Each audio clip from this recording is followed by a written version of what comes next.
والنبي يا لفندي الليلة تيجي عندي صفوة فندي يا صفوة فندي. اهلا يا اكسلانس، سعيد يا مدموزيل، محسوبكم صفوة افندي. النهارده جايب لكم ضيف من العاب التقيل، صوت يعني ممكن يهز الاستوديو اللي احنا فيه ده، وغير كده راجل ابن ناس بمعنى الكلمه وجدع. عمر ما حد قدامي طلب منه طلب الا وعمله له. صدقني راجل مختلف جدا، والنية الصافيه ان انا بحب الراجل ده عشان قلبه نظيف. معانا ومعاكم المطرب الجامد قوي وصاحب الدم الخفيف قوي والراجل الجدع قوي سامح حموده. ازيك يا سامح؟ اهلا بيك. الله يخليك. بس محمد صفت اخويا صفت افندي. ايوه. انا من اساس المنوفيه. وانا والدي كان راجل مداح. احلى ناس. فطبعا ليا اخت مطربه واخواتي كله ليا اولاد اخواتي مطربين، وطبعا احنا من اسره فنيه. فانا عشان بحب صفت افندي ايوه، فجيت البرنامج بتاع صفت افندي. دايما زي ما بقول لكم دايما كلامه حلو كده وظريف ولطيف. وانا هحكي لكم بقى، كل الناس عارفه ان سامي صوته حلو، وطبعا مطرب صوته زي ما قلت لكم كده يهز بلد يعني. لكن الاحلى بقى انه صاحب دم خفيف قوي، وده اللي احنا هنعرفه دلوقتي. سامي طبعا انا عارفك يعني من معرفه طويله، انت راجل بعيدا عن الغنى دم خفيف قوي، قعدتك لذيذه. انا بصراحه كده بصراحه سميتك المطافي لان انت صوتك، انا في يوم من الايام قابلتك اول مره قابلتك فيه كنت زعلان من واحد قوي، وصوتك الحلو ده طف قلبي كده. فانت صوتك جميل وظريف ولطيف، ده يعني ده هنتكلم فيه بعدين. لكن اهم بقى خفه دم. عايزين نعرف ايه السر ورا خفه دم سامي والروح الحلوه ديت وروح ابن البلد الجميل. والله احنا من بيئه طيبه وبنحب الناس كلها وما عندناش ضغانه لاي حد. فلما لقيت صفوت افندي اتصل بيا، فانا قلت لازم اروح البرنامج لان انا بحب صفوت افندي، لان قلب طيب كاريزما حلوه ومحبوب مع الناس، وانا فرحان ان انا معاك النهارده. بص يا سامي، كل الناس عارفه ان انت دمك يعني مطرب جامد ومطرب قوي قوي، بس انا عارف ان انت تقريبا عملت دور تقريبا واحد فلاح في مسرحيه، والمسرحيه دي يعني علمت قوي وكنت عامله حلو قوي. فبص كده للكاميرا الحلوه الجميله ديت وقدمنا بقى نفس الدور اللي انت عملته كده بخفه دمك الحلوه دي. الحمد لله انا عملت فيلم مع الاستاذ محمد حجاج اسمه وجع القلوب. فطبعا حصل معايا مواقف كتيره، فبعدها رحت فرح. فانا يعني من قوه الناس اللي موجوده وحب الناس ليا، فالحمد لله كنت عامل موضوع حلو قوي، يعني غنيت وعملت فرح كويس جدا وانا بغني ام السلطن وبقول للناس موال وبتاع. لقيت لك واحد مفيش داعي يعني شكله مش مظبوط، فلقيته بيقول لي ايه لو سمحت يا زميلي ممكن اسمع حاجه للدقيقه. قلت له يعني هي الدقيقه وانا بقول الموال وبسلطن الناس؟ هو ده الموضوع اللي حصل معايا. طب ما قلتليش برضه دور الفلاح، انت عملت دور فلاح يعني في مصر؟ انا عملت فلاح، لبست طاقيه وجلابيه ولاسه، وطبعا غنيت حاجات في الارياف. غنيت حاجات في الارياف كتير قوي مع الاستاذ محمد حجاج. غنيت انا الحزين، وغنيت اديني قلبك، من الليالي، وفي حصل للبشر مالكم يا بني ادمين. غنيت حاجات، وان شاء الله في شغل كتير ليا ان شاء الله مع صفوت افندي. جميل يا عم سامي، بس برضه مش عايز تورينا حاجه كده دمها خفيف ليك؟ اي موقف، قول لنا موقف. تقريبا انت قلت لي على موقف حصل لك مره وانت بتغني برضه، او حاجه كده زي متعهد تقريبا، جيت تروح له مكان.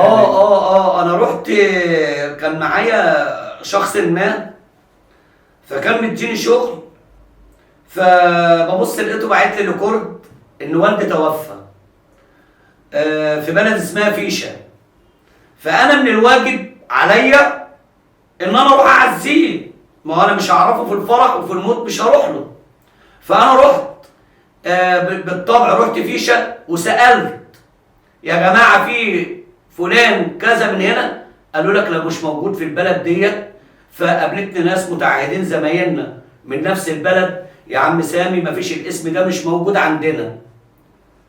فرحت عشان اعزي، فما لقيتش لا في عزا ولا في حاجه، ولا الاسم ده اساسا موجود في وسط البلد. يعني طلع في موضوع ان هو مفيكا ده كلام وهمي كله، وهمي. كلام في الهوا يعني. كان مجرد انه كان صديق معايا على الفيس، وبعد كده بقى صديقنا على الماسنجر، وانا اعرف فلان واشغلك واعملك، وطبعا الارزاق دي كلها بتاعت ربنا سبحانه وتعالى. اكيد. طب سامي، الناس اللي بتغني دايما في الافراح الشعبيه وتطلع من زي ما بيقولوا كده من قلب البلد ومن قلب الناس الحلوه والناس الطيبه، بيبقى الموضوع بالنسبه لها مختلف. ايه اللي خلى، او معنى صح، ايه اللي انت شايفه ان الواحد لما المطرب بيطلع من الاحياء الشعبيه ومن احياء والقرى والاقاليم وكده، ايه اللي بيخليه عنده حاجه مختلفه عن المطرب العادي اللي هو زي ما بيقولوا كده بتجيله بالساهل يعني؟ بص، احنا لما جينا اتعلمنا من والدنا. طبعا انا والدي كان راجل مداح، وكان ليا اخت في المنوفيه مطربه. طبعا احنا رحنا معاه الموالد والذكر، واتعلمنا حاجات كتير. فجينا هنا القاهره، طبعا عبد الباسط اخويا ياما قاسى وياما شاف وياما تعب على ما وصل للمرحله اللي هو فيها حاليا دلوقتي. وطبعا مفيش حلاوه من غير نار، والحمد لله هو وصل للي فيه ده بتعبه وبشقاه وبجديته في عمله، وهو مطرب جامد قوي الحمد لله رب العالمين. ومش اي مطرب يقول لك انا مطرب. طب ما في ناس بتغني ومش عارفين هم بيعملوا ايه. احنا بقى خدناها من الصفر. انا قعدت مع اخويا 25 سنه كولار بغني برد وراه فقط لا غير، بس اتعلمت منه حاجات كتير قوي. اتعلمت منه اغني منين واعمل ايه، واداني قوه الصوت يطلع ازاي، واداني قوه ان انا اغني. جربنا على الحياه اللي احنا عايشينها ان انا اعرف ازاي اما الاقي مطرب كبير اكبر مني ما اخافش منه. ليه؟ الحمد لله احنا عندنا امكانيات ومساحه جميله قوي في الغنى، وعندنا كاريزما حلوه قوي يا صفوت افندي. عندنا كاريزما ان احنا نقدر نبسط الناس، والحمد لله رب العالمين ما فيناش حد الحمد لله الخامه بتاعته مش كويسه. طب يا جماعه دلوقتي هنسمع سامي حموده اخو عبد الباسط حموده، وهو بيغني باسلوب بصراحه اول ما تسمعه لازم كده يعني ايه تفتح ودنك على الاخر وتسمعه وتستمتع، وزي ما بيقولوا كده تتصدق. ده جدعان الموال اللي كان في الفرح بتاع الدقيقه، اللي حصل الموقف فيه. في حصل للبشر مالكم يا بنات بيه، لكل حلو كزار من بعض ليه خايفين، خونا لبعضنا وبنفتري على بعض، لا في قيامة وحساب ولا انتوا مش عارفين. يا صفوت افندي. مساء الفل يا بهوان. طبعا انتوا سمعتوا دلوقتي الصوت الجامد قوي، يعني دايما اللي براهن عليه صوت سامي حموده، وطبعا لانه دايما كل الناس بتتكلم عنه وعلاقته بعبد الباسط حموده، فده اهم سؤال لازم نتكلموا عنه. سامي، انت دايما كل الناس اكيد اول ما بتقابلك بتسالك على عبد الباسط، عارفين ان هو دعمك فنيا وكده، وانت اتعلمت منه مش الغنى بس، ازاي تطلع صوتك حلو، يعني زي ما بيقولوا كده اتدربت على ايديه. لكن بقى عبد الباسط، علاقتك مع عبد الباسط بعيدا عن الغنى عامله ازاي؟ الحمد لله احنا اخوات وبنحب بعض قوي وبنخاف على بعض، وخد بايدي كتير ونصحني وقال لي لا انت ده تعمله كذا وتقول كذا وتغني من كذا. الحمد لله بفضل ربنا عليا انا يعني استفدت منه كتير قوي. وفي فنانين شعب كتير برضه زي الاستاذ احمد علويه، زي الاستاذ احمد شيبه، زي الاستاذ محمد سلطان، زي رضا البحراوي، زي ميمي عامر. في مطربين كتير حلوه قوي، وفي مطربين بتغني ومنسيه زي ميمي عامر ده بسم الله ما شاء الله. لما قال هي دي قصه حياتي في كلمتين، مطرب عنده كاريزما في غناه وخامه طيبه، فما خدش حقه. طبعا الاستاذ اشرف الشريعي عشان ما ننساش حد. في مطربين جميله كتير قوي، والبطن قلبه زي ما بيقولوا. اكيد. بس ليه بعض الناس كده تقعد تقول ده انت علاقتك متوتره بعباس ده يعني في ناس كتير، انت اكيد سمعت الكلام ما ده. حصلش الكلام ده، لان اللي بيني وبين اخويا اكبر من اي شيء في العالم. لان احنا والدي ربنا على اننا احنا نحترم بعضنا، والصغير يحترم الكبير. يعني هحكي لك حاجه. انا مره دخلت فرح وهو كان لسه ما جاش، طبعا لابس البدله وبتاع والشكل العام كله عبد الباسط، فقابلني اتنين. ايه دي؟ هو انت عبد الباسط حمودي؟ قلت له اه. قال لي لا. قلت له والله انا عبد الباسط حمودي. فبص وراه لقى عبد الباسط جه. قال لي انت ايه بقى؟ قلت له انا اخوه. فالموضوع كان بالنسبه لي كنت فرحان ان بيشبهوني بنجم اسمه كبير ومقبره لربنا سبحانه وتعالى. اكيد. فصفوت افندي في حاجات كتير ان شاء الله هنقولها، هنتكلم عنها. انا مش عارف، انا تودي من، انا مش انا، لا دي ما لمحي ولا شكل ولا ده انا.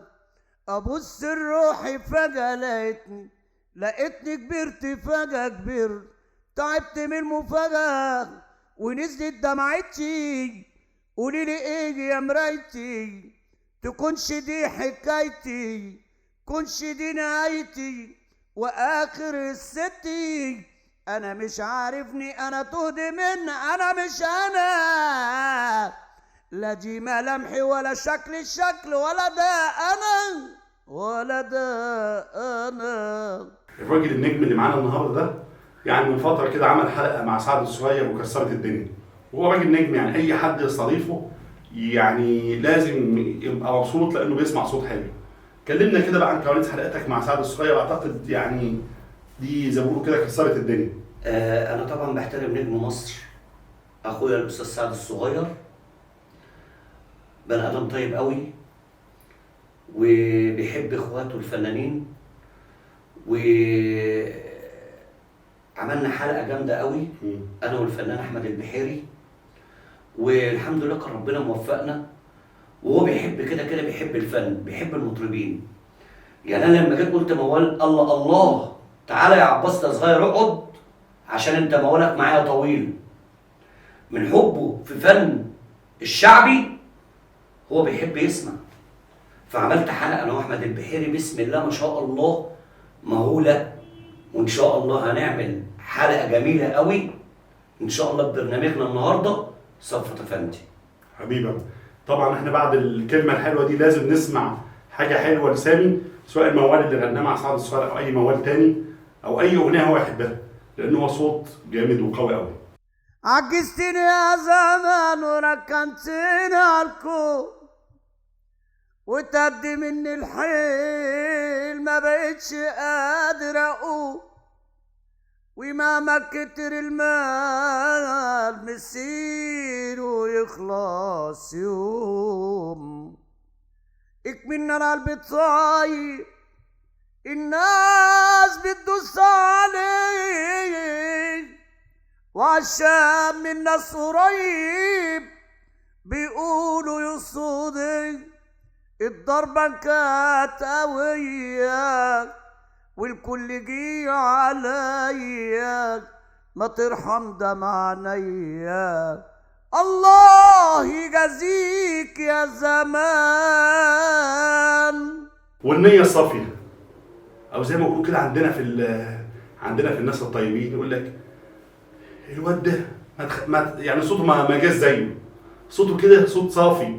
ايه يا عم سامي اللي جاي لنا من المنوفيه انت، ايه الصوت الحلو ده؟ ايه دي؟ ايه دي؟ صفوت افندي؟ طبعا. انت مستقل بيه ولا ايه؟ لا صوت، لا ده انا بغني 100 طبعا. اوه اسال عليا كل الناس. حتى عشان انا كمان بحبك فقلت لازم اروح برنامج صفوت افندي حبيبي، عشان يسمع الفن الشعب على اصوله. حبيبي يا عم سامي، حبيبي. طبعا دايما هرجع اقولها ومصر على اللقب ده، لقب المطافي. فعلا ده راجل صوته كده يطفي القلب، يخلي الواحد كده عارف يبقى سعيد، يخلي لو في نار قايده تهدى. صوت كده جميل، صوت لما تسمعه تحس ان انت يعني سامع صوت كده من قلب مصر، من الاحياء الشعبيه بتاع مصر، وده سر حلاوته. كان معانا النهارده ضيف بحبه قوي، ويعني صديق جدع قوي، وزي ما قلت لكم بيخدم كل الناس. الراجل ده اي حد بيطلب منه حاجه، اللي عايز يمثل بيخليه يمثل، اللي عايز يغني بيخليه يغني. يعني كده راجل زي ما بيقولوا كده قلبه مساكن شعبيه. كان معانا ومعاكم الجميل سامح حموده. ليلتكم بيضه بقى.